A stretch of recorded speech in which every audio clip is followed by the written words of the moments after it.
Welcome to the Human Out Loud podcast, where people share personal stories and experiences in the hopes of creating a more connected world through vulnerability, honesty, and humility. I'm your host, Elise, and today marks a special day as we are joined by not one, but two guests.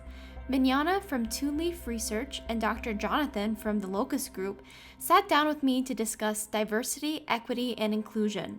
Specifically, the role businesses play when it comes to dismantling systems of discrimination and oppression. Hello, everyone. My name is Minyona Mason, and I am the founder and CEO of Two Leaf Research and Consulting. I am also an author, educator, and a scientist, biotechnologist. At Two Leaf Research and Consulting, we focus on solving complex problems and making them simple for our customers. So whether that's through having automated systems, different platforms, process improvement, that's really what we focus on for our business members. And because I am a scientist, we use those sciences expertise. And another branch that we are really diving into is diversity, equity, inclusion in business and how to really have impact in your organization. I'm so excited here today with everyone to really dive deep into this talk. Absolutely. So, how's it going, everyone? My name is Dr. Jonathan Locust. I am the founder of the Locust Group. And one of the things that we do is we are a research consultancy that focuses on kind of answering weird and different questions from a perspective of diversity and equity. So, to give a quick example, some of the work we do goes into predicting jury outcomes through a lens of equity. So we kind of look at solving all types of um, complicated issues or questions that relate to diversity and equity, not only from a statistical perspective, a research perspective, but by running different tests to figure out how do we best answer whatever question is at hand. So that's a little bit about the Locus Group. Amazing. Well, I have to admit, I'm geeking out a little bit because, the past episodes, I've been somewhat informal, just interviewing people about some experiences they've had. And to have the two of you here, you're just like so professional and coming in with all this expertise. So it definitely makes me feel like, the podcast is growing. I feel like this is so official now. So I'm really excited to dive into this conversation. And I think, starting out, just to give our audience an idea, I think just exploring why we decided to come together and why the two of you really wanted to have this discussion focusing on diversity, equity, and inclusion, especially at the organization level. I know we'll focus more on that side of things today. So what really inspired the need, or the really the passion you have for this topic here? Where did that really start for the two of you?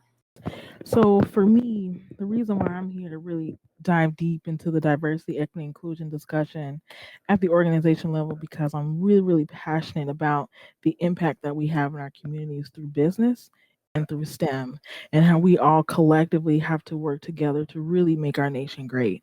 As we saw in 2020, it was very, very displayed on the issues that with racism, microaggressions, just all of these things that our nation has kind of been band-aiding over.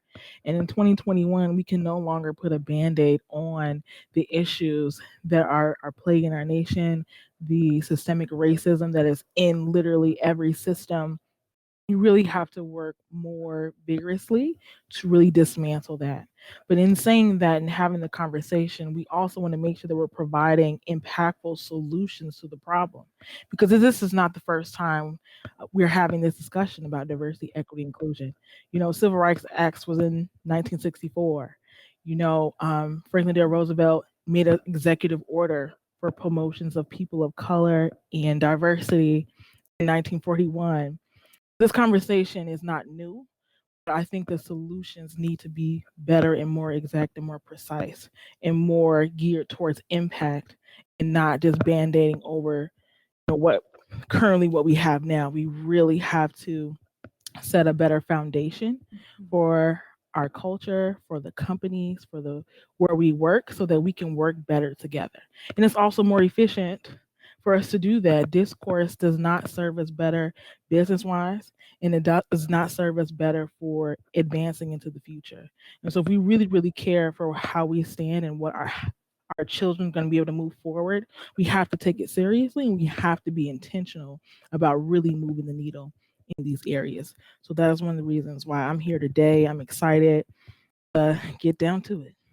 Yeah, no, absolutely. And I would say for me, kind of more similarly is that when we look at like our global economy, the progression of America and where America could go, um, is hindered by racism and discrimination.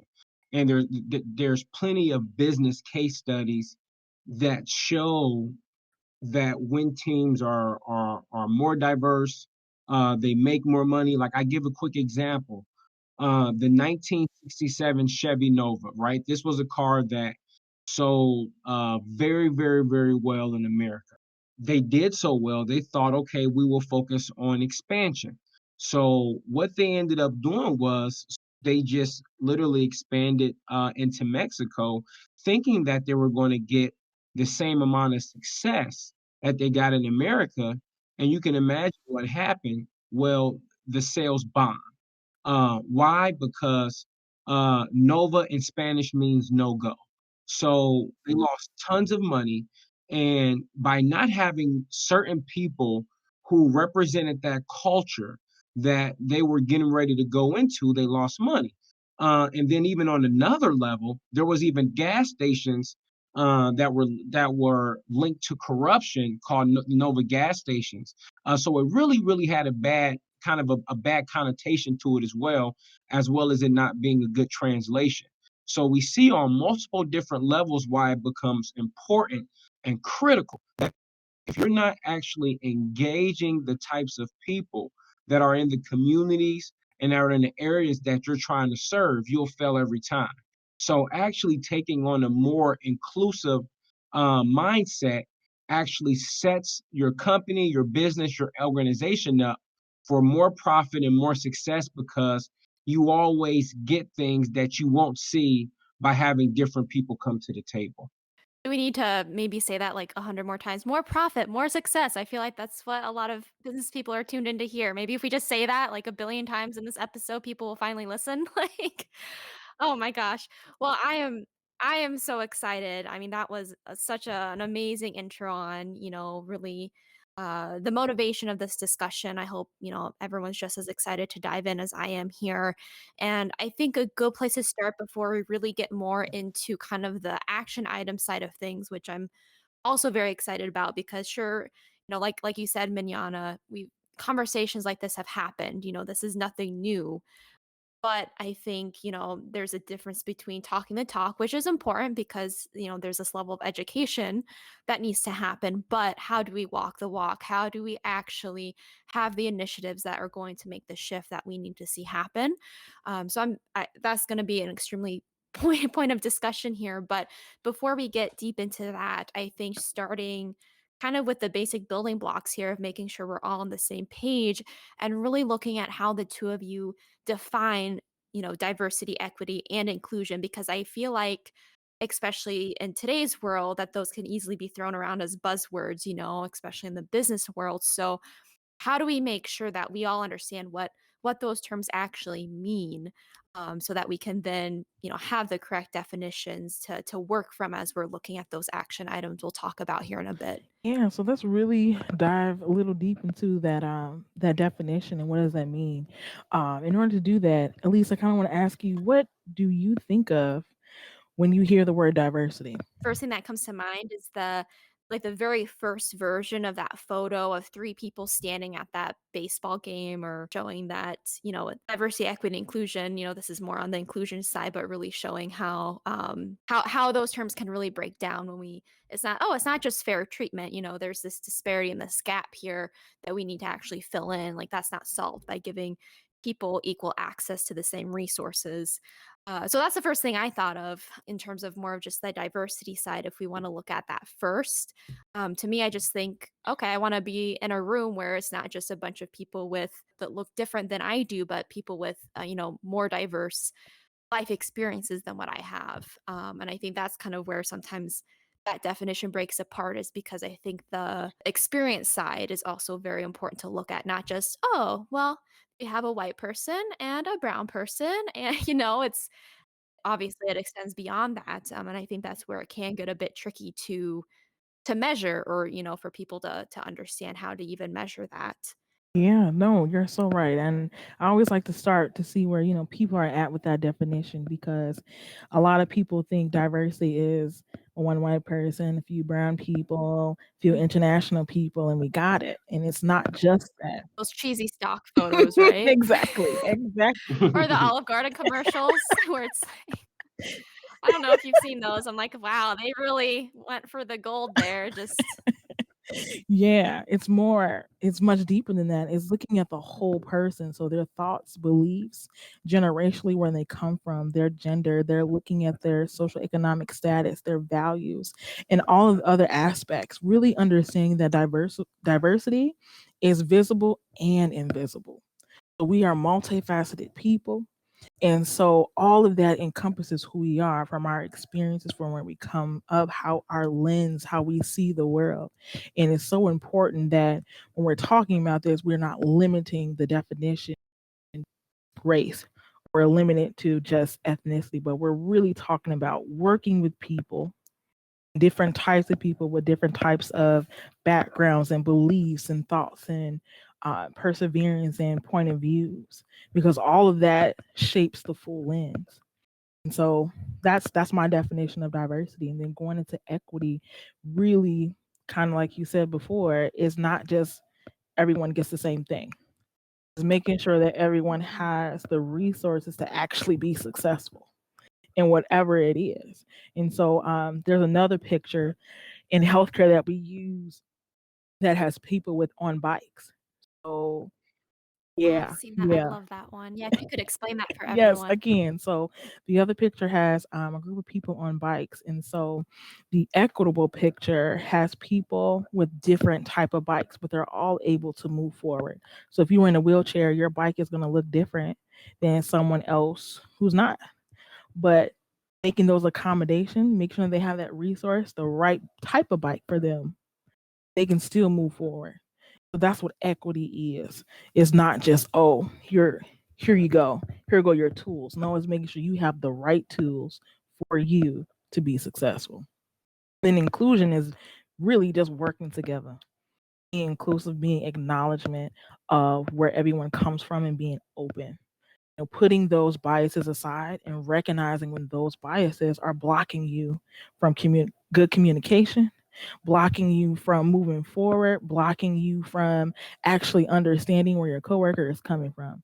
Being inclusive is having an open table for everyone to speak, for everyone to be heard, but making sure we're still solving the problem at the end of the day and not attacking the other.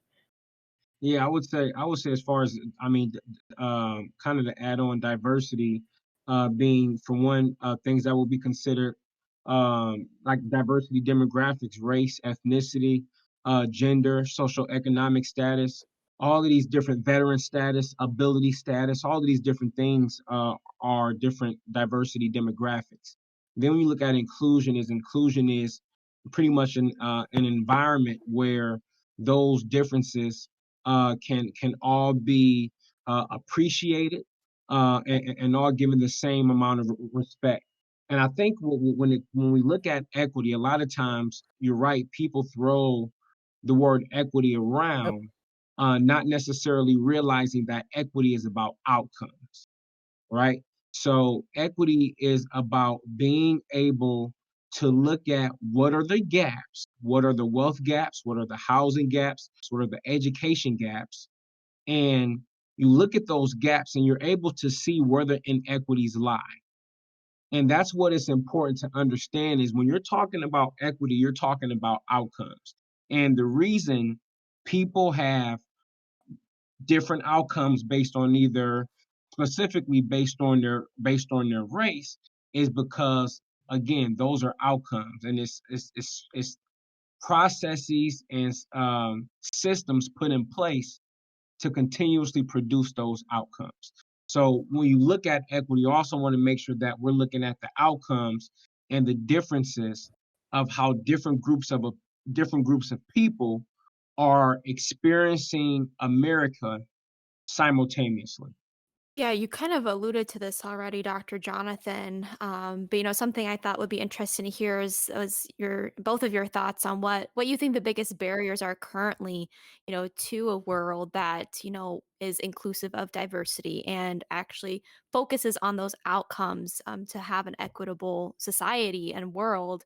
I know you just mentioned, the systems and looking at the gaps that these systems are creating. I guess is there any way to break that down a little bit more, just in terms of why those systems are such a challenge to change or overcome, and why it seems like we've been, historically unsuccessful and really, initiating the change that needs to happen to really shift these systems permanently.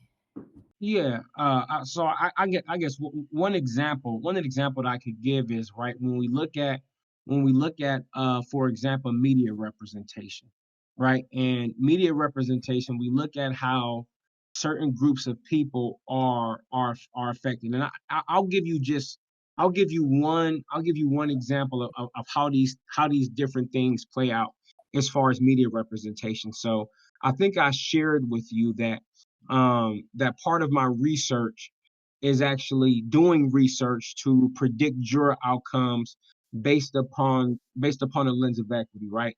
And one case that I'm thinking about in particular is there was a bank that was being sued, and they bring me in on a case basically to find out why somebody was losing.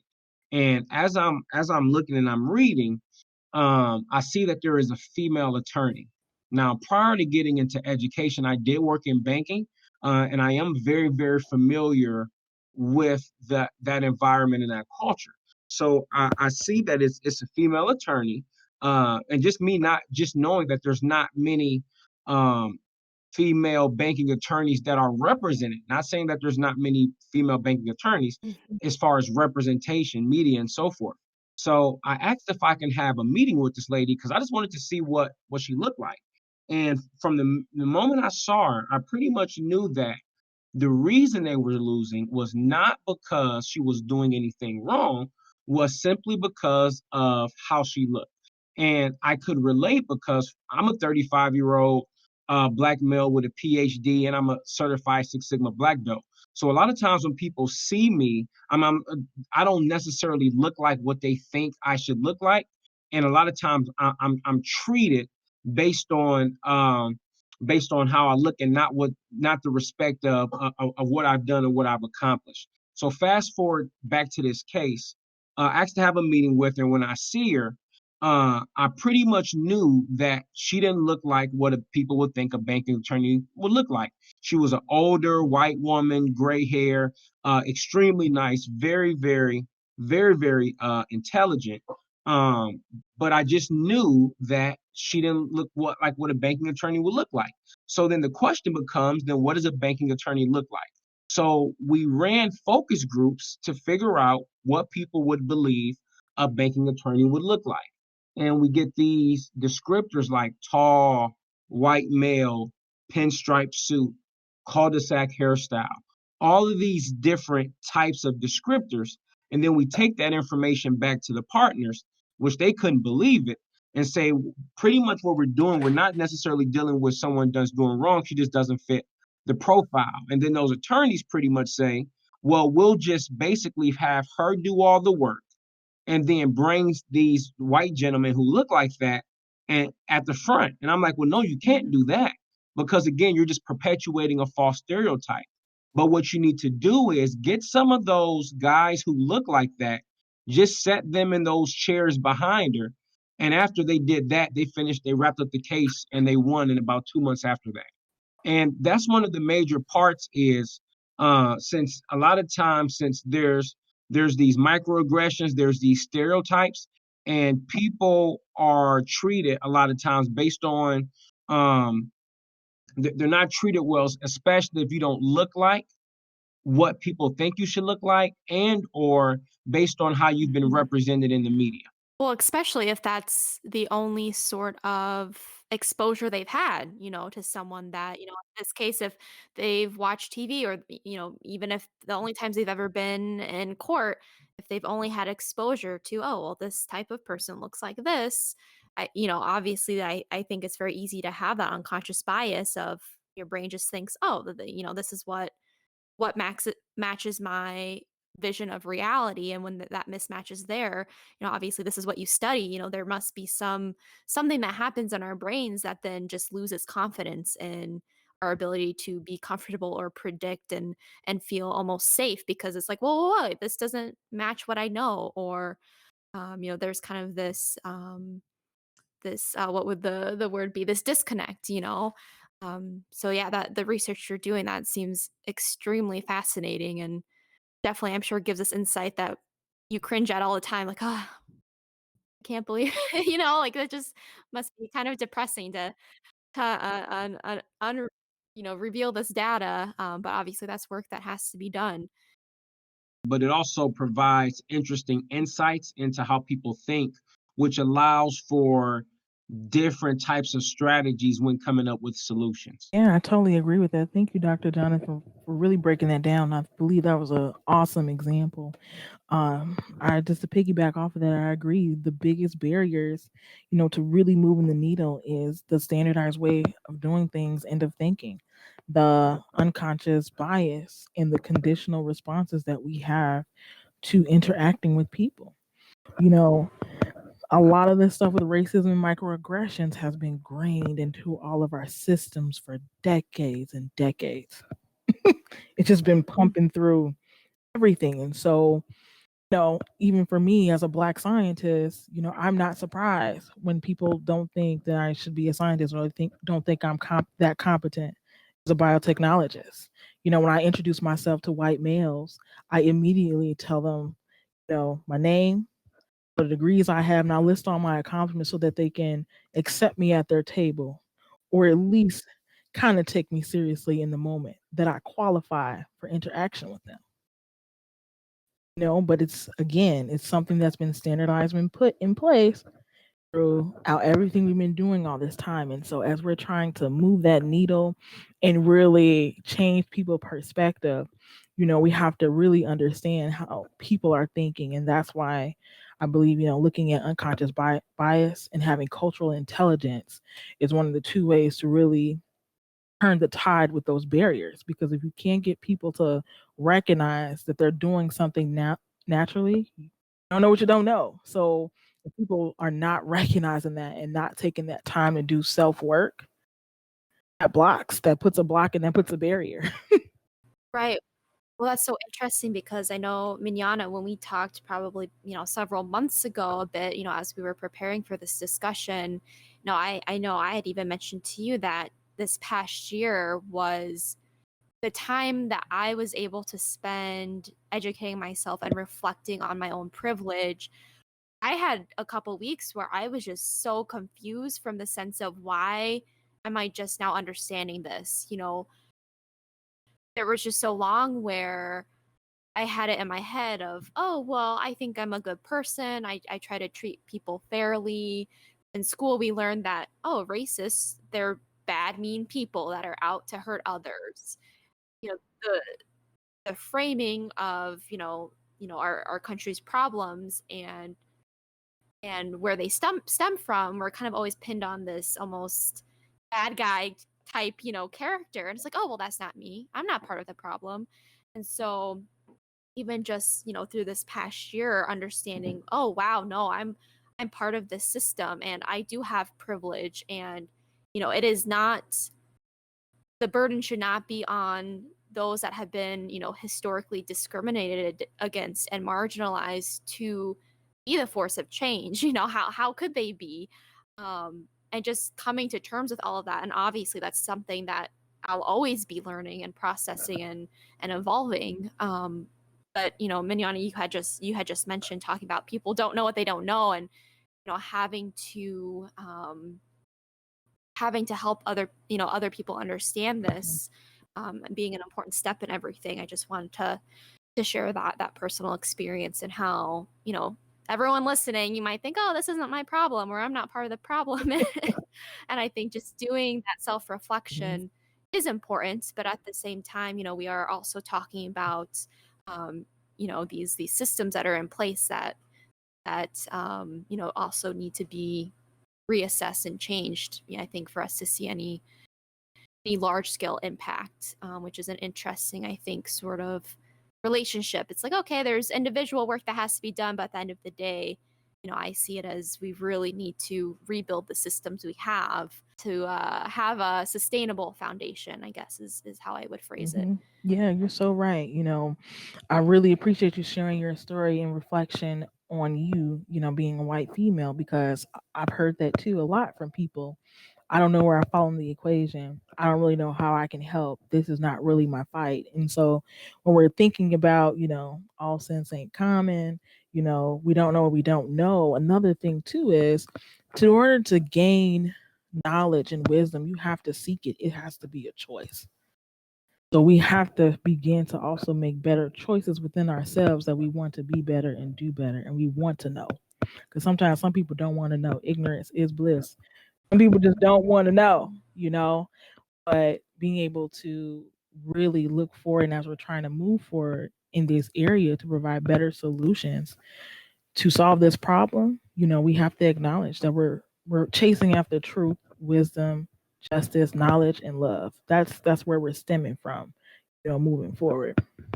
So I think another good topic to discuss here. I alluded to it a little bit, but what are both of your thoughts on how we can better amplify and incorporate diverse voices, within our society and within organizations without placing the burden on them, to do the work and make the change? Because I through just some thought leaders in this space, I've seen, I have they have educated me on, not tokenizing someone, saying, oh well, this is our organization's one gay person or one Black person, and you're gonna tell us everything about anyone that looks like you or identifies like you. It's like, well, no, okay, that's not not exactly how it works, and they're not here to solve your organization's problems. So I think there has to be a way that organizations can do this, and a community can do this in a way that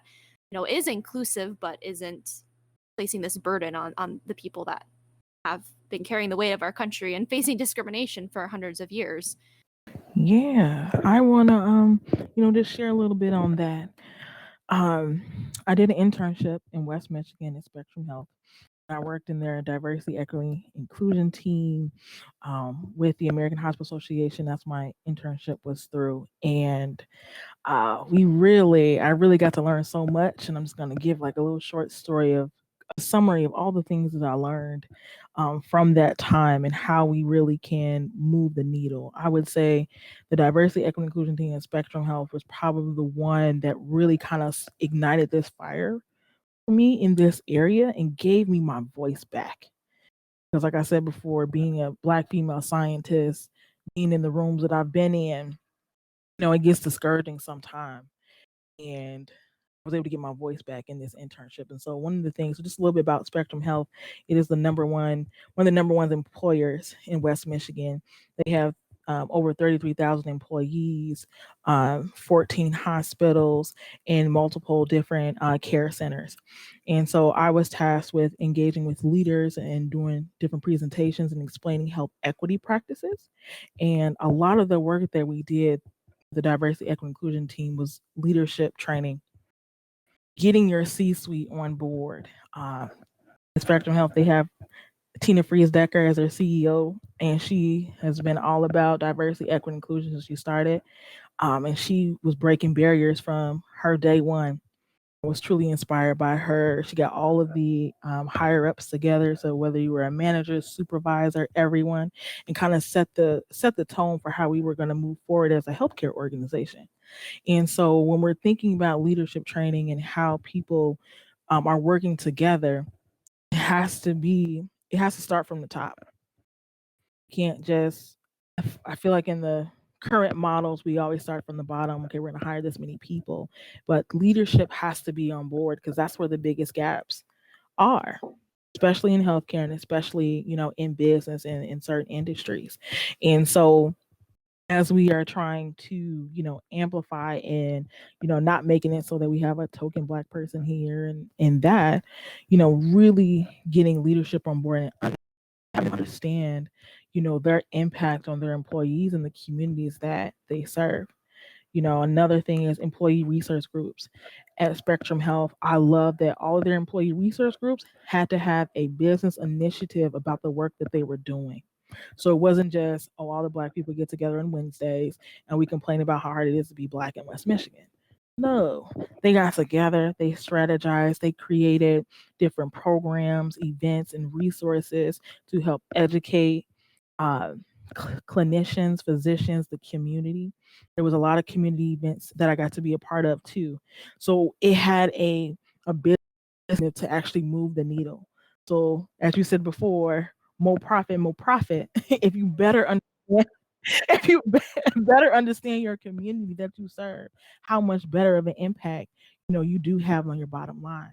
And so that's one of the ways I saw how their employee resource groups really got to move the needle in different areas, you know. And then another thing is connecting with diverse and underrepresented organizations. I love healthier communities. It's another branch of Spectrum Health. And they did a lot of community outreach. They had a lot of different programs and different ways of connecting with people and their patients, getting them the different type of resources. Now we know no organization is perfect, but I really appreciated the model that my mentor, Belisa Armstead, and her team really laid. Like I said, they had over 33,000 employees, and their diversity inclusion team was only 5 people. And I was that 6-man shadow learning and absorbing everything. And it was just beautiful to see how, because they had the backing of leadership, they were able to have so much more impact. And if people go out and research, Spectrum Health, I'm looking at Belisa Armstead and Overa Barbie, and the impact that they've been able to make in the past 2 years and moving the needle is so, so awesome. And so that's kind of one of the models, like where I'm coming from when it comes to really, changing the organization, because they did it and they're doing it and they're still continuing the work across, all their hospital system. It takes a lot, and people don't realize that diversity and inclusion is a fight. It is not going to happen overnight. We're all not going to be best friends tomorrow, but you have to begin to lay a foundation, and the foundation that they lay with their 5 principles and diversity, equity, inclusion, and how we communicate with patients, how we work together as a team. I also got to lead the diversity, equity, inclusion talk and employee onboarding. That's important. When you're onboarding your new employees, that's their first day. They're learning about the company culture. And it was very, very important for Spectrum Health.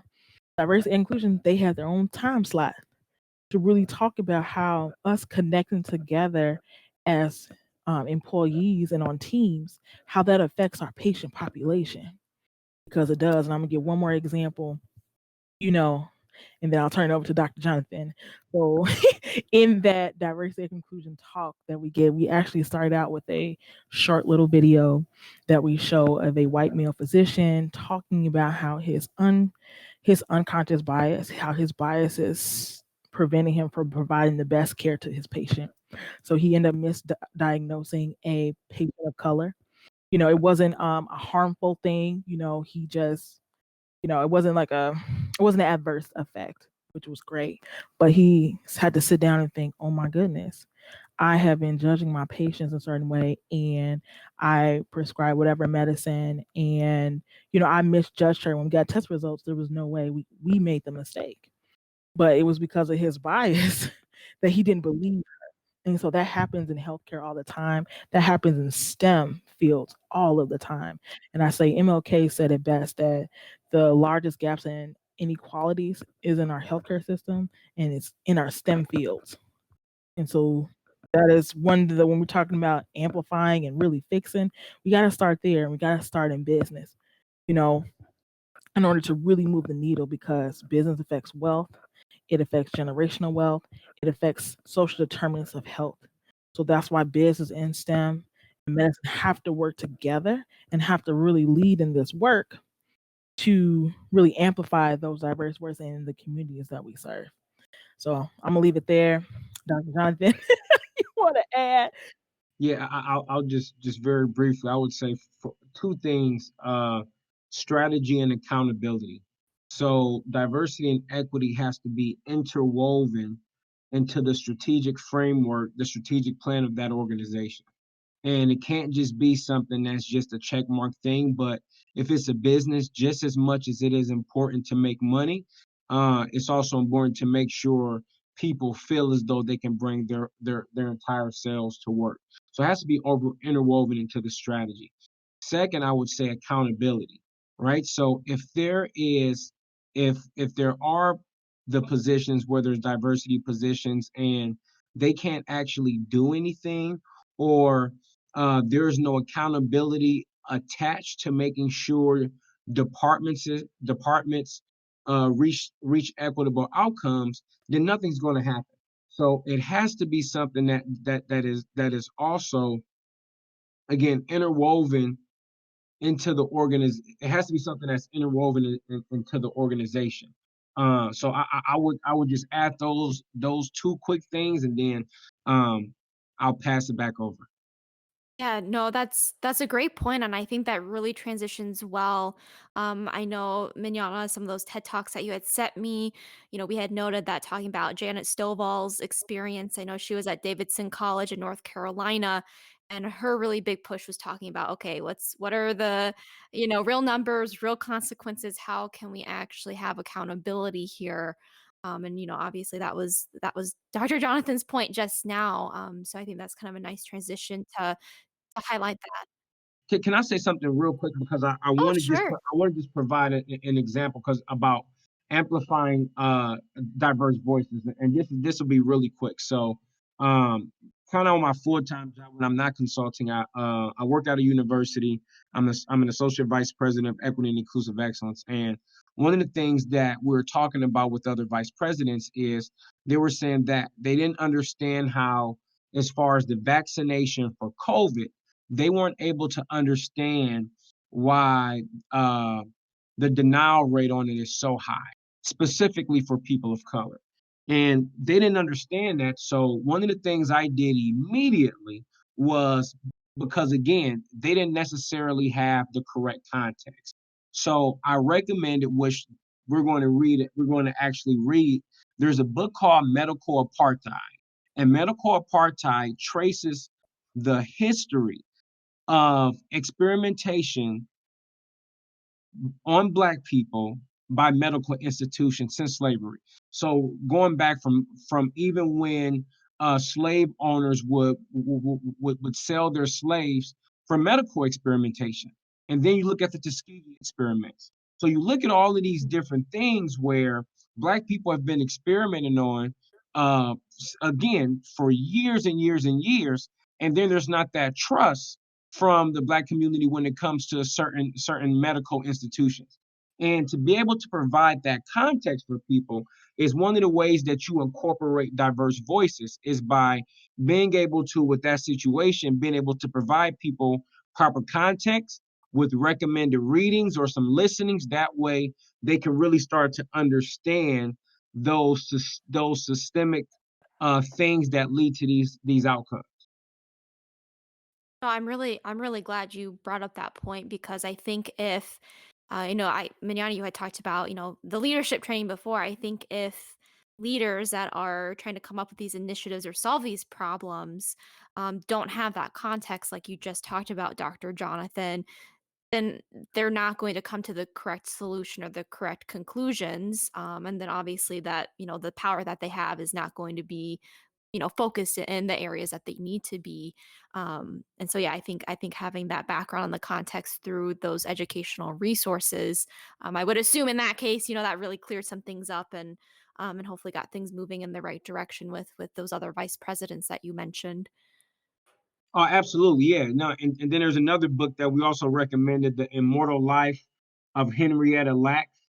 She was a person who her stem cells, black female stem cells, were stolen, and because of her stem cells that were stolen, she's been able to pretty much, by her cells, been able to advance medical research, even though she's passed. So it's those type of books and those type of situations that are important to make sure that these types of voices are also incorporated in all different types of curriculum to make sure people are properly educated when it comes to these sorts of issues. Yeah, I think we could have a whole separate. I would love to do a whole separate discussion about the education system and how we can incorporate those types of materials and better educate our youth as well. Um, because it is shocking when in that example that you just gave, it's like, oh well, these grown adults that have been through college, don't have this context already. That's not something they already knew. So I think that definitely could be a whole other discussion that we have that I think would obviously be a long discussion, but definitely an important one that I think we should have at some point. Yeah. So Minyana, I know you really enjoyed, and I really enjoyed that TED talk by Janet. And I think this also had tied into, was it her that also talked about, maybe this was a different talk, the uncomfortable conversations and finding the diamonds in those conversations. I think that, having those conversations, like you had, Dr. Jonathan, with your team, I think that that is what helps us get to having the real numbers, the real consequences and outlining that strategy, one that's actually actionable. So I just want to open it up to see if there's anything else the two of you want to talk about. Obviously, I know we're going to focus on those 5 action items that you both outlined here in a bit, but is there anything else that you wanted to expand upon at this point when it comes to more of the strategy and looking at having the conversations we need to have to really get to the proper solutions and how we can have that accountability?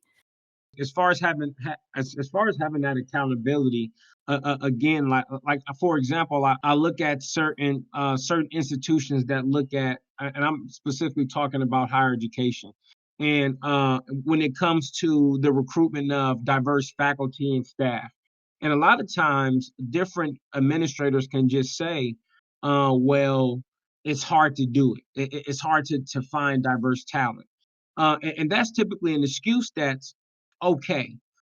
But would the football coach, the basketball coach, be allowed to get away with that excuse? They would not be. So making sure, that's what I'm talking about when it comes to accountability. It needs to be written into people's job performance. It needs to be actually written into the point where if someone is going to get promotion, then a part of their promotion process is making sure there's certain things that are done to promote equity within the organization. So you can actually build equity in already existing processes to make it easier for people to be able to follow. Yeah. Yeah, but I'll just add to that too, impact, the measuring progress, you know, and measuring the impact on different areas. As you said, creating an inclusive diversity workplace culture. So yes, accountability is very, very important. And like you said, Dr. Jonathan, I agree. There are ways to strategically put that in there so that we are actually moving the needle and holding it accountable. And then when it doesn't work, reassess. For an example, when I was at Spectrum Health, we were looking into, hiring. Evidence-based hiring is a great example of that accountability check and how we are interviewing people. A lot of CEOs, a couple CEOs last year made that same excuse. You can't find diverse talent. To me, I always think that's a cop out because they're there. And we have a new vice president that shows that they're there. She went to HBCU. They're there. We are out here. But again, having high cultural intelligence, that's a self work, but that's also a business self culture work too. Really understanding the communities that you serve and how we communicate with each other. Being able to take that time to learn and look through development as a system wide communication strategy. It's all about how we work together. And so that's all I would add to that. And this will be the last thing, and I'll just say that it doesn't have to be something that it doesn't have to be something where it's accountability looked at as far as a negative sense. But even when you look the way you look at changing behavior by either punishing people or rewarding people. So also reward, you can reward people for it. So just like organizations have like different sales awards or different customer service awards that have certain that they've done certain things, you build it into it to where the behavior that you want to see then becomes celebrated, and then you can start to build in that type of behavior within the organization. Yeah, and I think even just from just from an employee standpoint, I think having that, accountability, I think for a lot of organizations sounds like, oh, that's consequences. That sounds scary. But, when you write a job description, for example, or you have like quarterly reviews with your boss or something like that, I feel like most people would want to have, okay, here's what we expect of you. If you reach your this goal, here's the award you'll get. If you don't, then here's the types of conversations we have to have. And that sort of thing's already in place. You mentioned sales. I think quality control, like any position you have has those benchmarks. It has some sense of accountability no matter what you do. And I think that's what helps people understand how they should spend their time, helps them show that, oh, I am growing, I'm evolving, I'm becoming a better employee. So it's like, yeah, of course we would want to, like, why wouldn't we build that in when it comes to diversity and creating an inclusive work environment? So yeah, I love that you brought that up because I think that naturally fits in with how most businesses evaluate their employees anyway, right? All right. Well, before we, I feel like we have given a couple spoilers when it comes to the five action items that you would like to pass along to organizations that they can implement in their own workplaces. So, like I said, I know you have that outline ready to go. So I think we've touched on a couple of things, but I think this will give like a really nice, clear picture of where the two of you feel, organizations need to start in order to really shift these systems. And like you talked about before, if we can, you know, create this change at the organizational level, within businesses, within our communities, how much that's just going to impact, our communities as a whole. So I'm really excited to hear your thoughts on this. And I think anytime, I'm in digital marketing, so we're always, when you try to share content and information with people, you try to make it easily digestible. Like, oh, 5 tips for this. Here's a life hack for that. So I love that you have outlined, a nice list of 5 things organizations can actually implement. And I would love to take some time here to dive into that with both of you. Yeah, yeah. So, our top five, action items for an organization who is moving in this direction is one, diversify your C-suite and management teams. We kind of briefly touched on this, before, the importance of our leaders having a global mindset and community mindset for the people that you serve. Two, have specific training programs, plans, and focus around talent acquisition and cross cultural communication. And this is where the cultural intelligence really, really comes into play because you also want to attract, good talent and keep them. Employee satisfaction is really, really important. And as you are building teams, you want to make sure that you are building effectively. Three is make sure you have a DEI team with support from leadership. This has to be a top-down approach, and Dr. Jonathan talked a lot about this earlier. Making sure that your team has support and the resources to actually do this work. And we'll get in more deeper after I read the other two. And then four, present opportunities for engagement with topics centered around systems of oppression, racism, equity, and diversity. So having those tough and difficult conversations, because if we keep shunning it and making it the elephant in the room, we'll never be able to really truly break this down and move the needle forward. And then five, creating accountability processes. And so those are our top five, and we'll add some more, depth to that. And I'll let Dr. Jonathan start us off. But those are our top five, and we're really, excited to really assist businesses and different organizations really begin to move this on a leadership standpoint and have impact. A lot of the we try to make sure that The 5 are as clear as language as possible, and ways in which somebody can read it and know what to do. So I guess one thing that I will add is, as given with previous examples, if you don't have that perspective in the room, then you're going to miss those insights. And I'll just quickly give another example. I was on one project where there was some individuals around the group I was dealing with, trying to figure out what they should end up doing. There was a new policy that had smoke, and they were trying to figure out what they should actually do about it. And they were talking. And my first question was, as they're talking through it, I'm like, does anybody here smoke? And everybody's like, no. I'm like, so why are you all having the conversations about how smokers feel and there's no smokers in here? So really trying to make sure that if you're talking about somebody or a group of people and the people around does not match, then you need to do something to at least make sure that that lets you know, that's an indicator that your group, the people around, is not diverse enough, or you need to get some more expertise.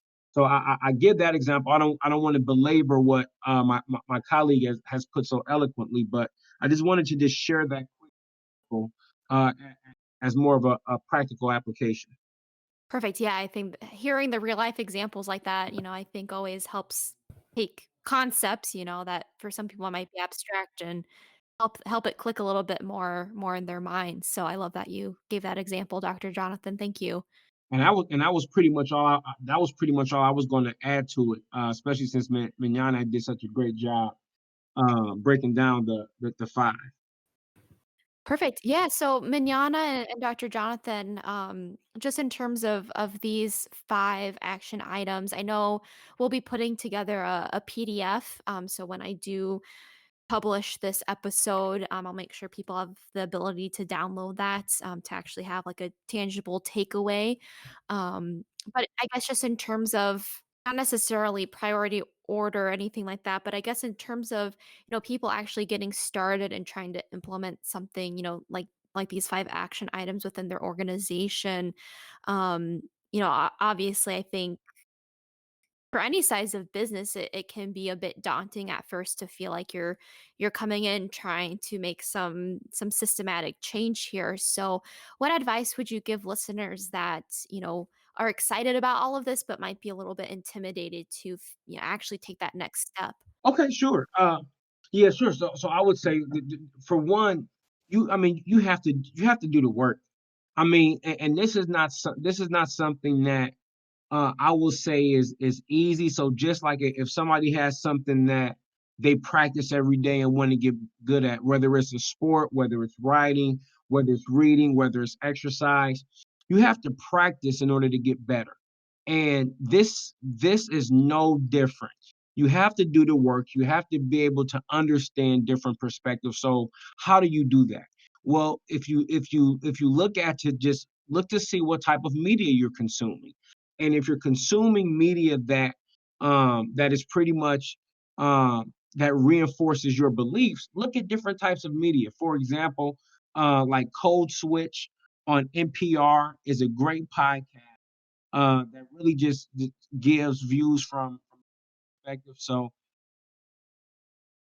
different media, seek out different perspectives, and listen. And that's how that work really starts to begin, because you start to understand and see that people experience people can be in the same environment and have two different experiences just based on what they look like. And a lot of times people don't think these stuff goes on as often as it does.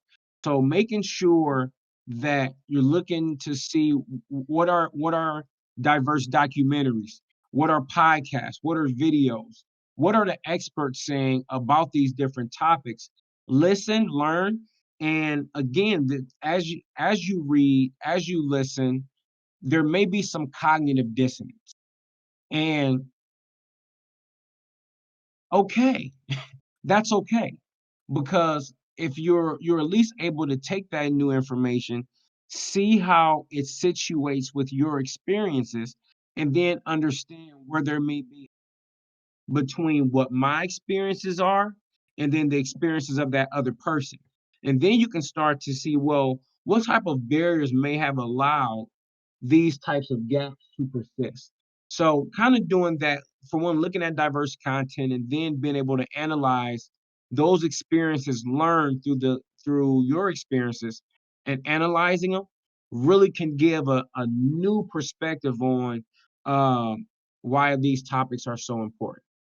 Yeah, I think that's extremely important, and this popped in my head at the very beginning when we were talking. I think Minyona is when you had made a comment about my definition of diversity, I think. And yeah, I think just trying to get out of our own echo chambers as much as possible. And, even if our day to day life, maybe physically we're not coming into contact with a very diverse group of people, but with technology, I mean, like all those examples you gave, Dr. Jonathan, of, oh, yeah, like if you have internet and a computer or a phone, like listen to some podcasts or check out a new TV show, documentaries. I mean, there's so much information out there we have access to. And so, if that's something you have access to, which I kind of assume you do, if you're listening to this podcast right now, then you have a certain level of privilege, and you can use that to further educate yourself as long as you take that initiative. So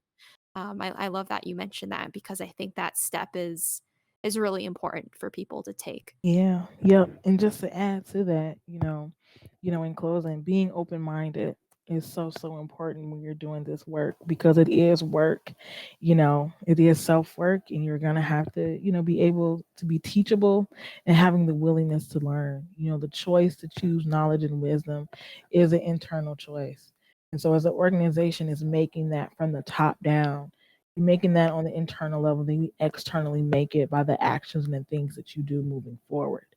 And so not getting bogged down to, well, the old you, as you're moving forward in this space, you have to acknowledge, hey, that was the past and we're moving in a positive direction and we're going to make, these changes and be okay if you fail because it can happen and it will happen, but it's all a learning process and it's all about, getting to understand you and the communities you serve better, being understanding. It's okay to agree to disagree.